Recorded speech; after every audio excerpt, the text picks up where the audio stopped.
নমস্কার বন্ধুরা, আমি সমিদুল। ডাকছে সবুজ ডাকছে চ্যানেলে আপনাদের সবাইকে স্বাগত। আজ আরও একটা নতুন এপিসোড নিয়ে চলে এসেছি। আজকের এই এপিসোডে আমরা আপনাদের সঙ্গে কথা বলবো একটা নতুন ফল নিয়ে।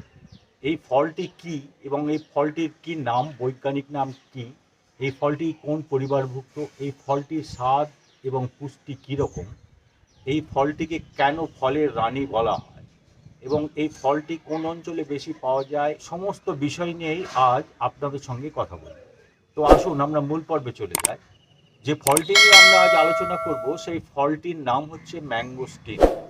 ম্যাঙ্গো কথাটা এই শব্দটার মধ্যে জড়িয়ে আছে, ওই ফলটির নামের সঙ্গে জড়িয়ে আছে, কিন্তু ম্যাঙ্গোর সাথে এর কোনো সম্পর্ক নেই। অর্থাৎ ম্যাঙ্গো একদম আলাদা প্রজাতির একটা ফল এবং এই ম্যাঙ্গোস্টিন একদম আলাদা প্রজাতির একটা ফল। এই ফলটির বৈজ্ঞানিক নাম গার্সিনিয়া ম্যাঙ্গোস্টানা এবং এই ফলটি দক্ষিণ পূর্ব এশিয়ায় খুব বেশি দেখা যায়। এটি ট্রপিক্যাল রিজিনের একটা ফল, অর্থাৎ উষ্ণ আবহাওয়ার অঞ্চলে এই ফলের বেশি দেখা মেলে, যে কারণে ভারতবর্ষেও এই ফলের চাষ হয় এবং এই ফলটির অদ্ভুত এক টক মিষ্টি স্বাদের জন্য এই ফলটিকে আমরা ফলের রানী বলে থাকি। ফলের রাজা আমরা বলি আম, এবং ম্যাঙ্গোস্টিন অর্থাৎ টক মিষ্টিযুক্ত এই অপূর্ব এক স্বাদের জন্য এই ফলটিকে আমরা বলি ফলের রানী। ভীষণ পুষ্টিগুণে ভরা এই ফল। এই ফল যদি আমরা 1 কাপ পরিমাণ নিই, তাহলে সেই 1 কাপ পরিমাণ ফলে যে সমস্ত পুষ্টিগুণগুলো আমরা পাবো সেগুলি হলো 143 ক্যালোরি খাদ্যগুণ, এতে কার্বস থাকে 35 গ্রাম, ফাইবার থাকে 3.5 গ্রাম, ফ্যাট থাকে 1 গ্রাম, প্রোটিন থাকে 1 গ্রাম, এতে ভিটামিন সি থাকে 9% আরডিআই। আরডিআই হলো রেফারেন্স ডেইলি ইনটেক। এটি ডাক্তারি বিদ্যার একটি টার্ম, অর্থাৎ একটি পূর্ণবয়স্ক মানুষের শরীরে যে পরিমাণ এই ভিটামিনের প্রয়োজন হয় দৈনিক, সেই পরিমাণের উপর নির্ভর করে এর পার্সেন্টেজটা আমরা বলছি 9%। ভিটামিন বি9 অর্থাৎ ফোলেট থাকে প্রায় 15% আরডিআই, অর্থাৎ রেফারেন্স ডেইলি ইনটেক। ভিটামিন বি1 অর্থাৎ থায়ামিন থাকে 7% অফ আরডিআই। এই ফলটা হলো ভীষণভাবে অ্যান্টিঅক্সিডেন্ট। আরও একটা তথ্য দিই, আমরা যদি একদম নেকটি করে ওজন করে 196 গ্রাম এই ম্যাঙ্গোস্টিন ফল নিই, তাহলে সেই 196 গ্রাম ম্যাঙ্গোস্টিন ফলের মধ্যে আমরা পেতে পারি, ওই যে আগেই বললাম 143 ক্যালোরি খাদ্যগুণ, সেই খাদ্যগুণ তো থাকেই, সেই সঙ্গে আরও আমরা যে জিনিসগুলো পেতে পারি সেগুলো হলো বিভিন্ন ধরনের মিনারেলস। এতে বিপুল পরিমাণে থাকে ম্যাঙ্গানিজ, ম্যাগনেসিয়াম, কপার, এছাড়া আগেই বলেছি ভিটামিন বি, সেই সঙ্গে থাকে ভিটামিন সি, যে কারণে এটার অল্প একটু টক স্বাদও আমরা পাই। কিন্তু এই টক স্বাদটা ভীষণভাবে টক নয়, টকের সাথে মিষ্টির একটা অপূর্ব মিশ্রণে খুব সুন্দর একটা স্বাদ আমরা পাই এই ফলটিতে।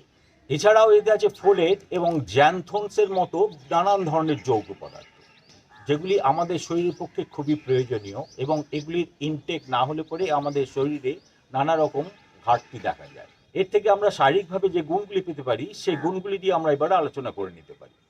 এটি ত্বকের যে কোনো ধরনের সংক্রমণ প্রতিরোধ করে, ক্যান্সার প্রতিহত করে, ডায়রিয়া প্রতিরোধ করে, এটি অ্যান্টি ইনফ্লেমেটরি, অ্যান্টি অ্যালার্জিক, এটি ভীষণভাবে অ্যান্টি মাইক্রোবিয়াল এবং অ্যান্টি ম্যালেরিয়াল।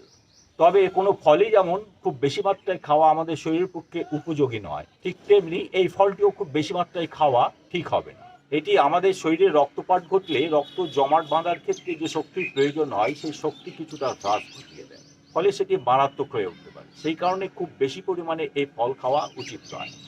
একদিনে 2টি থেকে 3টি এই ফল খাওয়া যেতে পারে।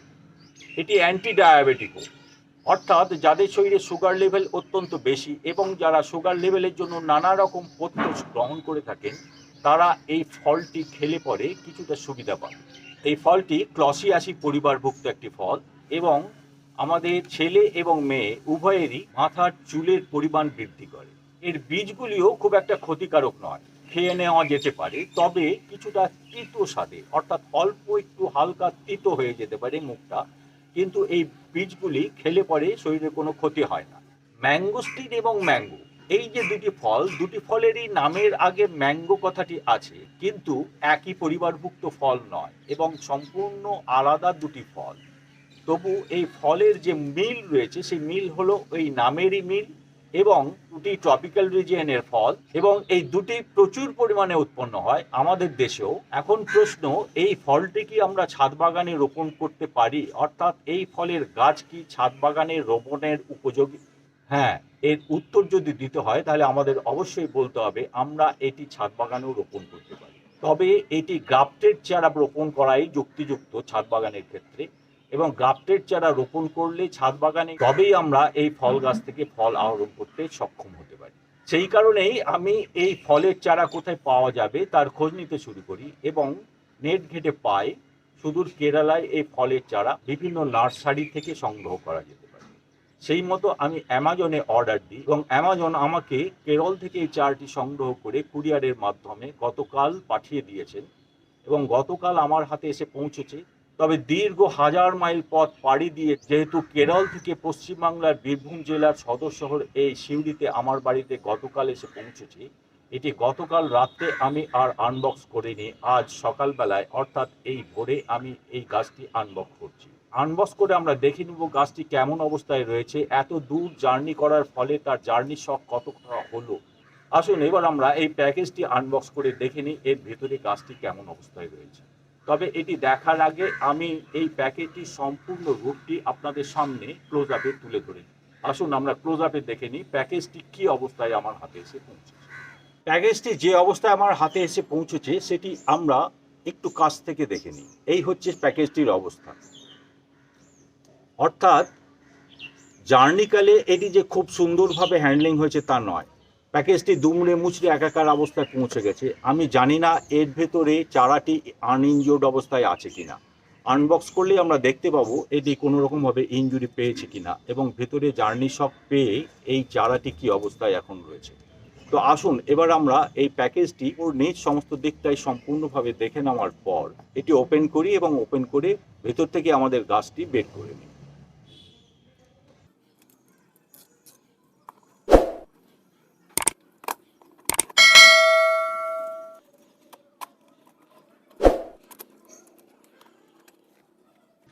এর মাথার দিকটা আমরা ওপেন করে নিলাম। এরপর এই প্যাকেজটির উপর থেকে নিচ পর্যন্ত লম্বা বরাবর পুরোটা আমরা কেটে দেব।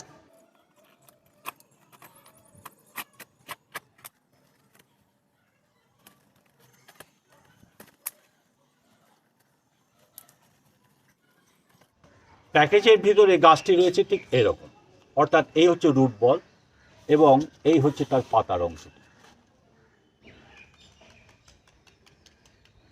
বেশ সুস্থ এবং স্বাস্থ্যবান চারাই নার্সারি থেকে আমাকে পাঠানো হয়েছে। এর রুট বলটি প্যাকেজের সাথে বেঁধে দেওয়া আছে, যাতে এই রুট বলটি প্রতিমধ্যে আসার সময় নাড়াচাড়ার ফলে কোনো রকমভাবে আহত না হয়।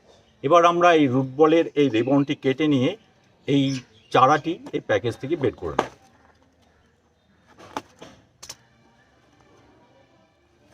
এই আমরা চারাটি বের করে নিই। এই হচ্ছে চারাটির রূপ।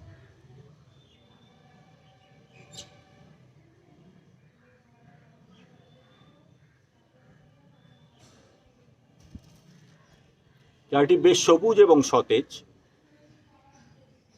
খুব বেশি জার্নিশক হয়নি।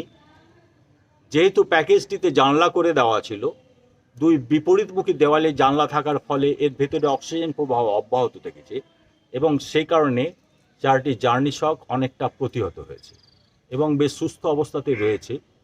8 দিন ধরে এটি জার্নি করার ফলেও যে জার্নিশক সামান্য কিছুটা হয়েছে সেটা অতটা বোঝা যাচ্ছে না, এবং বেশ সুস্থ ও স্বাস্থ্যবান চারাই আমি পেয়েছি।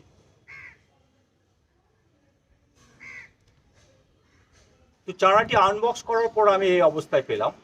এই চারাটি আমি আজকে আমার ছাদ বাগানে গ্রিন হাউসে রেখে দেবো, এবং এটিকে সময় দেব এর জার্নি শক যেটুকু হয়েছে সেই জার্নি শকটুকু সে যাতে অ্যাবজর্ব করে নিতে পারে, এবং সেই জার্নি শক অ্যাবজর্ব করার জন্য একটু সহযোগিতা আমি করব। সেটা আর কিছুই নয় বন্ধুরা, আপনারা জানেন এপসম সল্ট। এপসম সল্ট হচ্ছে ম্যাগনেসিয়াম সালফেট, এবং এই ম্যাগনেসিয়াম সালফেটের দ্রবণ কোনো গাছে স্প্রে করে দিলে পরে সেই গাছের কোনো ধরনের শক থাকলে সেই শকটা অ্যাবজর্ব করতে সেই গাছটিকে সহায়তা করে, এবং দ্রুত সেই শক অ্যাবজর্ব করে সে সবুজ সতেজ হয়ে ওঠে। তাই আমি আজ এটিকে প্রথমে ফ্রেশ প্লেন ওয়াটারে স্প্রে করে স্নান করিয়ে দেব। তারপর এর সারা শরীরে 1 লিটার জলে 2 গ্রাম এপসম সল্ট মিশিয়ে একটি দ্রবণ তৈরি করে সেই দ্রবণ স্প্রে করে দেব। এর ফলে এর জার্নি শক অ্যাবজর্বড হবে এবং এটিকে আমার ছাদ বাগানে কিছুদিনের জন্য বিশ্রাম দেব, যাতে আমার ছাদ বাগানের পরিবেশের সাথে খাপ খাইয়ে নিতে পারে। এবং যখন দেখব একটু সবুজ সতেজ হয়ে উঠেছে এবং আমার ছাদ বাগানের পরিবেশের সাথে মানিয়ে নিতে পেরেছে, তখন এটিকে পটিংয়ের জন্য উপযুক্ত মাটি তৈরি করে আমি এটিকে পটিং করব। তো এই ছিল আমাদের আজকের পর্ব। এই পর্বটি যদি আপনাদের ভালো লেগে থাকে এবং এই নতুন এক বিশেষ ফল, যা দক্ষিণ পূর্ব এশিয়ায় আমাদের প্রচুর পরিমাণে উৎপাদিত হয়, যেহেতু এই ফলটিকে আমরা ফলের রানী বলে থাকি, তাই এই ফলের সংগ্রহ করা আমার একটা লক্ষ্য ছিল এবং এই ফলের চারা সংগ্রহ করতে পেরে আমি আজ আনন্দিত এবং এটি আমার ছাদ বাগানের একটি নতুন সদস্য হিসেবে সংযোজিত হলো। এই পর্বটি যদি আপনাদের ভালো লেগে থাকে তাহলে অতি অবশ্যই বেশি বেশি করে লাইক, শেয়ার এবং কমেন্ট করুন।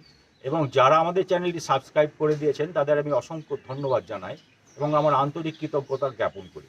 আর যারা এখনো আমাদের চ্যানেলটি সাবস্ক্রাইব করেননি তারা সাবস্ক্রাইব করে দেবেন এবং ডান দিকের বেল আইকনটি বাজিয়ে অল নোটিফিকেশনে ক্লিক করে দেবেন।